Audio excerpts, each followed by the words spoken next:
me catch them say NPP be lose because of Nana Addo AKUFFO mudidi matem ene mo na malusu monhye party ni ye mo party ni hia enye Nana JUANTUA because o focus on Nana JUANTUA be lusu NPP for focus on Nana JUANTUA no Nana JUANTUA e kan nyoma e wo so kama mo ene mo ho kire mo enti se wadwen ni se obe focus on Nana JUANTUA obe lusu focus on your party mo party na afe kire ne se no monko build mamu focus on me mamu focus on kom ma me ne baumia because hwe wo Ghana ho na ye ya ade nsem tro ni eko doso nyoma bim na odipie ba.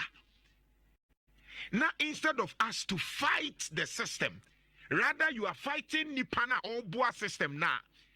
Next on mining koi me enye meni na dia anka adwuma o minti minye ana Nana JUANTUA say ba umiana or have to need and no and until who waste time me will be ka ba umiana mnen beka direct. Jafo Nana KWADJO JUANTUA Inshira FM ena sabri wa chichi mu hapten sensema wadi tu jafa ba umia ho dumso sabri ya mama mpanyi mahama aswan ye hye na de sefata so chichi mu a enipa bi ya gina no asibone na de ye nhine wa NPP amanuku no mu esese wo muhwe no mutu ase de wada aye de kwati a wono nensem ene afa ne setwa pe de tuese no ene sabri wa wobre ne awa ekuro nani ama eni awai ewe Inshira FM so ho nkomotwetwe eni ade wo ha ye de ema abusua bebre ka ho ha eye Konkonkotv so subscribe be share like ne comment abusua yamu yeni akonhome ene kwasi ada yenso yebakwa hallelujah no yemmom kura na sabi yempese ye di nimde ni nyansa nyamede ama ye de be ye adwuma into ye urban director o ye metro roads whatever eno no unhu yetimi ye kwan kama ne ye jama nafu na anwea afu ama ehofu emremi koka ho asem ekwan ayaye ne kama nyina ye jama anwea akwakogu nchen na ahyasie efu me wasanyomen from the engineering point of view me major works me project work eye sa civil works no ye kwan ne sa nyoma no as a building technologist no sa nyom entimi hu amini say betimi ase kwan no ye nka ho asem ye jaina articulator ekwan ayaye ne kama na articulator apake wo sa kwan ne so ne ye jan ye nka ho asem kese bibia ne ye horohoro ya ye kwan ne kama ne ye horo ye ka e wo kwan ne so obi anka ho asem obi no wafie anwea no de agu ekwan na ayaye no na ye jano na wamfa ho osidan no kese basa Pareto say 20% ye solve na ankemfa kese ne ma ba ye ti yi ye be ginti adase nsema mi kan ye mfa na sem de hu hia ena Nana JUANTUA ne hu hia sa nyoma we ya na me kan mo ntimase no because meka ntuni menya problem because ade ne nya meka akyerew nti wonte ase but ebeba no na me de na maka no na abem na let's see NPP di mu week me hu na nkrofo na Nana JUANTUA na akaka ba umia na H0T na hwan na nam say mame nka we nkyere mame address NPP for no munti ansa na ya ba H0T no for people na for educational purposes na me say me nka ho asem but for educational purposes ninti pesa me ka H0T nkofo bebre ebi atwa video ketua bi eno mude ka de omude ka eye ebu ni respect bi ntina me nka me se me nka ho asem enche me ni Eugene beba be ya ade bi ketua bi wo ha hwe wo Ghana ho na ye ya ade nsem tro ni eko doso nyoma bi na odipie ba. Now, instead of us to fight the system, rather you are fighting Nipana or Boa system now.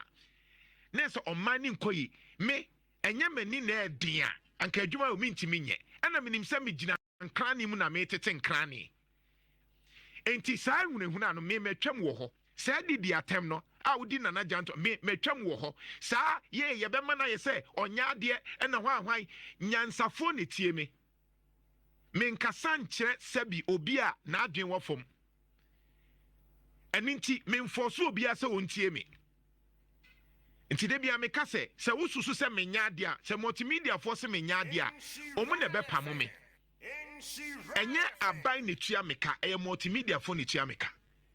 Nti na de bia obi ye na mentie usu a me se untie agai because me for so show na 1 year NPP forecast so mumma no show na engu na wo na abegu no NPP for kra wa aban mu a omu nyina ka bom se omema na janto akofom na janto ankofom na wo a wo ko opposition e na betimi aye na janto bibi emfa because de nyame achira no achira no emfa.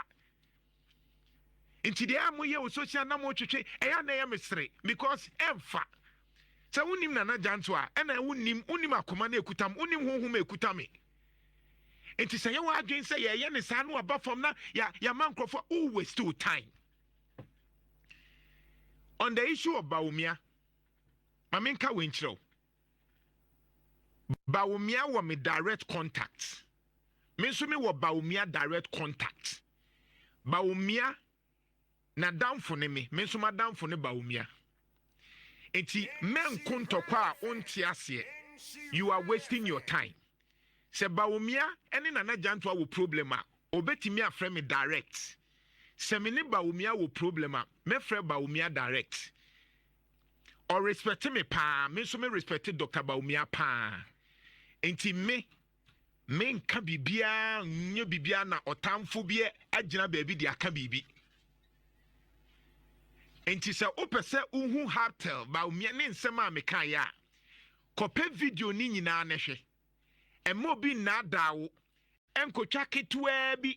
Na ye na janto say Bawumia na H0T ya nidia ene no ene nti o waste too time me wo bibi ka Bawumia na mne beka direct Bawumia eni me number direct enti men kokonto kwa bia wonte ase you are wasting your time nipa na wo ko ama no oni me number ye pesi edi nkoma ye won nkoma ye die men waste too time de metimi aka wo ho no nemo men de nti amaye careful ne say at this time competition komuno mempese ebeye me na ochranko ni akopike na Bawumia na dabi Bawumia yo bi a mibuno or a humble person ye magina hakra ka se NPP for man into aso into umpe Dr. Bawumia asem nchemi enti janhwehwe nimu na wayere ho se na akoko ama obi a menini won komodie e wa akire ho o waste too time enti saa de mokeka ne edi de emfa enkame me madam sorry am sorry because my dream mu fine me catch them say NPP be lose because of Nana Addo Dankwa AKUFFO mu didi matem ene mu na malusu mo nhwe party ni ye mo party ni ne hia enye Nana Jantua because o focus on Nana Jantua be lusu NPP for focus on Nana Jantua no Nana Jantua e ka nyoma e wo so kama mo enne mo ho kire mo enti se wadwen ne se obe focus on Nana Jantua o be lusu focus on your party mo party na afa kire ne se no mo nko build mamu focus on me mamu focus nkom ma me ne Bawumia because Bawumia person ni me di nkoma obe frɛ me direct o hia me person me ne Dr. Bawumia di nkoma me frɛ ne direct me hia enti me nkokonto kwanko ye third person makasa kire benyansani me ha ho na ma membra on the issue of H0T issue na me kan no ha ye nyina ye kan ye no ye kohyia mpanyufo bi except for omu na hwe ye energy ho nsɛm ma ben pa ɛno mo friends centrofo bebre wo Kumasi a ɛne ekoye workshop enti ekoye workshop na ye pese ye hu die enti a ECG de bia no ma boka ɛno na ye biebiem na ye hu sɛ ɛka ne de sɛ ya broka na gu hwa enti so obeka ya aban sesan ye no mebeka sɛ ɛka ɛda ho no maye blame John Dramani Mahama because aka no ɛyɛ ka aban dada no abragu o mu ya aware ɛne ɛbɛkyerɛkyerɛ mu ɛne ɛsɛ yɛte wa ECG adwuma mu yɛ no the government which is Nana AKUFFO Kenufuriata Bawumia combine in Nebusiafo no omukofa H0T ebaye se H0T emeye sa adwuma no ma ECG mwatwa hokoto ana no mwantimi antwantie ni nyina to think say me say Bawumia and H0T ye ne dia. Nobody said Bawumia and H0T ye ne dia. The point was that the government of the day which was Nana Dodanko, Ken of Foriata, Dr. Bawumia, and Kofa H0T, so Omumeye ECG Juma. And to me, bet so the H0T ye, and ne, Eugene Betrim. Now for ye, we are one who say, H0T Juma no muyen, and then Faswa o munyano. Sebi, a suwan Faswa, a idea bit me a chim. Now, by way, so be we, I'm a H0T and swat to aswa, a wasem. Na yemraha na fintiasi. This is what I want to clarify. Eugene, now what are the facts when you talk about H0T? Now, me whom we are confusing on this issue, honestly. Me, I'm a private channel, grammar. Yes, I have video several times. And I think, sir, the first issue, Google, ASAP, Africa Center for Energy Policy. I want to know Peter Mewu, former Railways Minister, MP for Hohoi, and then Papa Nobe Finance Minister, February, Dr. Amin Anta. No, the two leading bosses for ASAP. Now, as I'm using Africa Center for Energy Policy, almost share energy sensem the upstream, the downstream. No more raise the issue. Say, H0T only ECG sign contract, but they don't really understand what H0T is supposed to do, because now according to all documents, ECG revenue and cost. Now this is the ASAP document. And we release the 19th, and I heard it, the 19th of September 2024. And they said that ECG's galamsey on Ghana's budget reaches a crescendo. This is say, and I can't say, what's ECG revenue now? I get 2023 revenue collection, I'm 40%. And I never say ECG 10 CDs, I was 4 CDs. September 2020, 43%. Boy, and I share the average and no month to cry ECG and March 2024 to 50%. So according to ASAP, so I could for company ECG or Gigi Sikama ECG or KPB as service. God, I know be no one had the paper and sakwa. Nese, it is say ECG Ginisika Dadano. Yes. And now I buy now not to say. Yes. ECG into Minji Gisikani. Yes. Into Yankofa company be. Yes. Our company of any H0T. Yes. And Maggie decides Sikana ECG Mijano. Yes. Let's say ECG. Esikamunti Minji, Yebe Genia Diamamo. Yes. By Yaya Gia. Ye was shares a Yaya Beji. Yes. Ye betty a commission. Yes. Into a Juman Eugene betting me dada. Yes. By a cock of a cocoa. Yes. Say a cocoa may Eugene a Juman. Yes. That is the allegation of ASAP. Okay. And an unusual revenue stream number the two now. The highest cry is ASAP the ban no come with 19 September 2024 release now. I am at 2024 50%. So the Nakaya on my and the videos are public. Make me read the ABM say almost one. Under the agreement, non free be framework. Meso Fatami, Maminya quick you may be mesa about so Dr. Solomon Owusu on say recently no Oko Guinea Bissau Mamadi were cancelled over 50 mining licenses from because it's own person mo capture no. Enti Mamine Dr. Solomon Owusu ntwetwe nkoma quickly na mensa emra so Dr. Solomon Owusu ye na abem. Now let's see NPP. I don't know why people do that. Banana, I can't understand the link into MP and me. I remind me. Ninti discuss it then 4 months ago. Oshe video on the tagline. Obe pekran kabit me aboka krawa 4 months ago. Na doom so na bana o kan say hwe no bi amblemu mahama so di doom so bano. And I linked it to the ASAP educational me as a time ASAP we survey no. Somewhere in October 2024, near the IPPs. So, na Ghana energy sector and saying that your IPPs. I want to VR one. They are the producers of the power. Then you have the transmission company, which is Ghana Grid Company, Gridco, then ECG. IPP is near the $1.2 billion. So that time na Sonia Sogli, so Togo and Fed, they are also cast almost shattered near them $320 million. Near the WAPCO, West African Gas Pipeline, Nigeria may gas as I don't transfer to my near them about 20 million. I cannot Mahama. Nasa kane abanda dano even that one you shouldn't explain. Abana will be so than the for $100 million. Abana the 5 months. How do you want me to believe Abana? Well, sounds the politics in here funny. And she one explaining is sana. We need to and grow. And you're planning in an Etia, and also about for Mount says, Sakano. Yeah, I might make us a mobile blame Mujo Mahama. Say, Kana, a car, not Nanado Danko for the Dawa. Yes, I was here, DPS uncle for the car. Yes, yes, Nana. Those clarifications. I don't know why I couldn't find the video, but your listeners, they be a sharp. To send the video now, mama. The title of the video, no. Oh, yeah, this is the truth about Doom so after ECG and more. It's Nana, that was the conversation. Now the conversation was about generation. Because Nana ECG lose revenue based on two ways, largely, and based on my background in energy, there's understanding. There are very big technical losses. Nana capacitance, the grid could transfer power na my ECG. They lose some of it because the infrastructure no ECG no form. Say ye day nyina free baby akọ baby. Yes. Omu lose bi. Yes. If you say yemfa say ade na yemfa say wo akonsu. Yes. Na ode na bucket say my pole. On ECG post. Say much pan. You dissipate energy ni bi ejira ewa homa no so. It's not mostly post na na close. No, person me deba form. Yemfa ni say yesi konsu. Yes. Na inso na wo kono. O kwa akofele 34 buckets. Yes.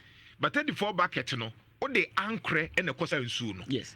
E na ba ye no, wo behwie ankre nsuo no bi gu 34 bucket no mu. Ebebro so. Yes. Nti nka wo de nka wo anya nsuo bebri. Ka de 34 no mu nkongu ankre. Ka wo engum, nemo ye de ankre ni nsuo ni mu na egu 34 ni mu.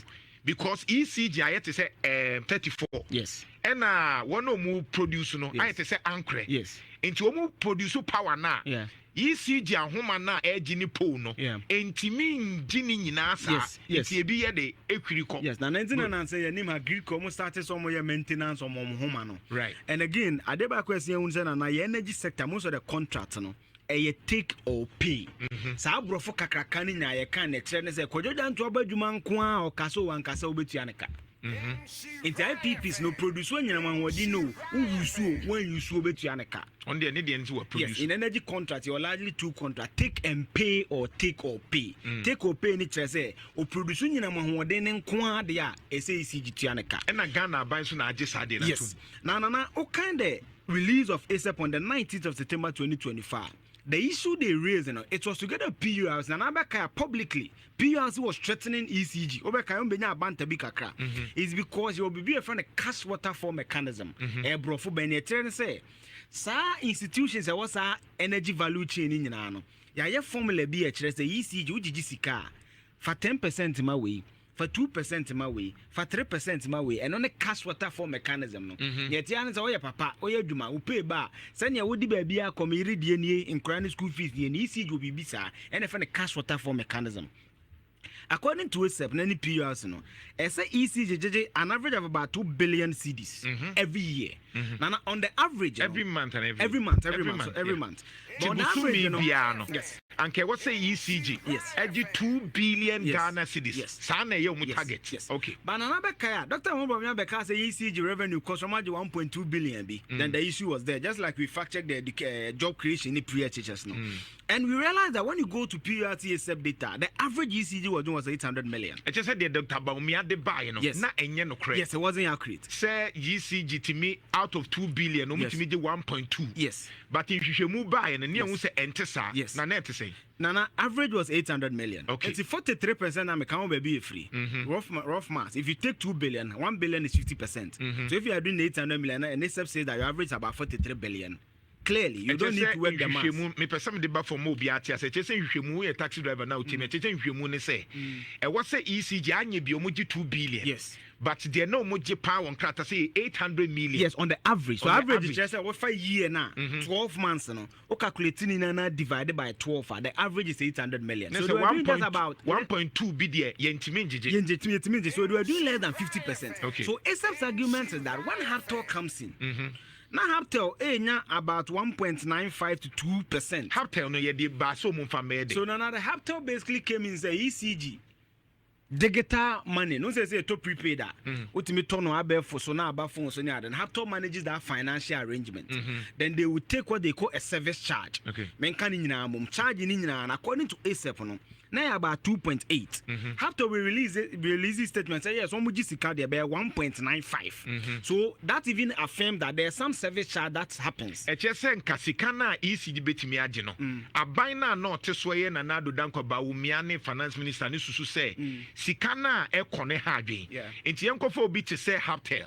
No me gina mu ngeje sa sika na eye abefo de no emra enti me jeje ECG na enti me nje ti H0T mum ne betimi age enti me jeje wi a na mate me commission me wan so ECG nso hieska. Yes.